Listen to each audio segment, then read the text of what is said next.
Ayonag Dios.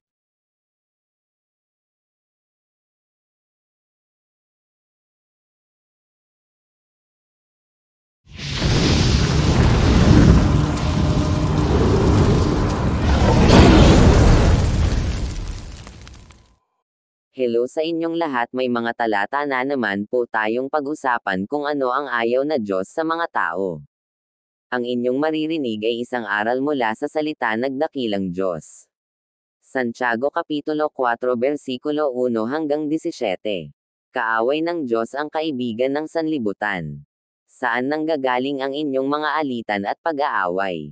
Hindi ba't nagmumula iyan sa mga pagnanasang naglalaban-laban sa inyong kalooban? Mayroon kayong ninanasa ngunit hindi ninyo makamtan, kaya't pumapatay kayo, mapasanyo lamang iyon.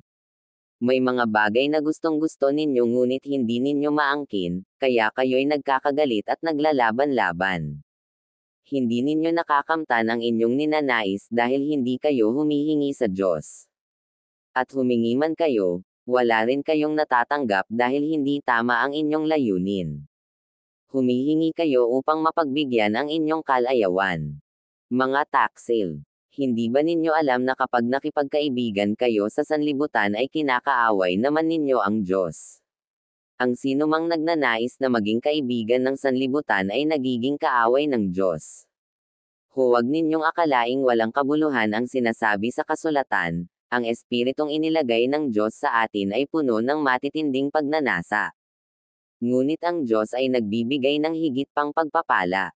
Kaya't sinasabi ng kasulatan, ang Diyos ay laban sa mga mapagmataas ngunit pinagpapala niya ang mga mapagpakumbaba. Kaya nga, pasakap kayo sa Diyos. Labanan ninyo ang dyablo at lalayuan niya kayo. Lumapit kayo sa Diyos at lalapit siya sa inyo. Hugasan ninyo ang inyong mga kamay, kayong mga makasalanan. Linisin ninyo ang inyong puso, kayong pabago-bago ang isip. Maghinagpis kayo, umiyak at tumangis. Palitan ninyo ng pagluha ang inyong tawanan, at ng kalungkutan ang inyong kagalakan. Magpakumbaba kayo sa harapan ng Panginoon at itataas niya kayo. Ayaw nag-Diyos. Huwag humatol sa kapwa. Mga kapatid, huwag kayong magsiraan sa isa't isa. Ang naninira o humahatol sa kanyang kapatid ay naninira at humahatol sa kautusan. At kung hinahatulan mo ang kautusan, hindi ka na tagasunod ng kautusan kundi isang hukom nito. Ang Diyos lamang ang nagbigay ng kautusan at siya rin ang hukom. Tanging siya ang may kapangyarihang magligtas at magparusa. Ngunit ikaw, sino ka upang humatol sa iyong kapwa? Ayaw nag-Diyos. Huwag magmalaki. Makinig kayo sa akin, kayong nagsasabi, ngayon o bukas ay pupunta kami sa ganito at ganoong bayan at isang taon kaming mananatili roon, mangangalakal kami at kikita ng malaki. Ni hindi nga ninyo alam kung ano ang mangyayari sa inyo sa araw ng bukas. Ang buhay ninyo'y parang usok lamang, sandaling lumilitaw at agad nawawala. Sa halip ay sabihin ninyo, kung loloobin ng Panginoon, mabubuhay pa kami at gagawin namin ito o iyon. Ngunit kayo'y nagmamalaki at nagyayabang, at iyan ay masama. Ang nakakaalam ng mabuti na dapat niyang gawin ngunit hindi ito ginagawa ay nagkakasala.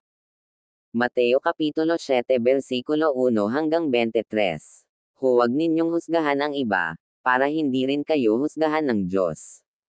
Sapagkat kung paano ninyo hinusgahan ang inyong kapwa ay ganoon din kayo huhusgahan ng Diyos. Bakit mo pinapuna ang munting puwing sa mata ng kapwa mo, pero hindi mo naman pinapansin ang malatrosong puwing sa mata mo? Paano mo masasabi sa kanya, kapatid, tutulungan kitang alisin ang puwing sa mata mo, gayong may malatrosong puwing sa iyong mata? Mapagkunwari, alisin mo muna ang malatrosong puwing sa iyong mata, nang sa ganoon ay makakita kang mabuti para maalis mo ang puwing sa mata ng iyong kapwa. Huwag ninyong ibigay sa mga aso ang mga bagay na banal, dahil baka balingan nila kayo at lapain. At huwag din ninyong ihagis sa mga baboy ang inyong mga perlas, dahil tatapak-tapakan lang nila ang mga ito.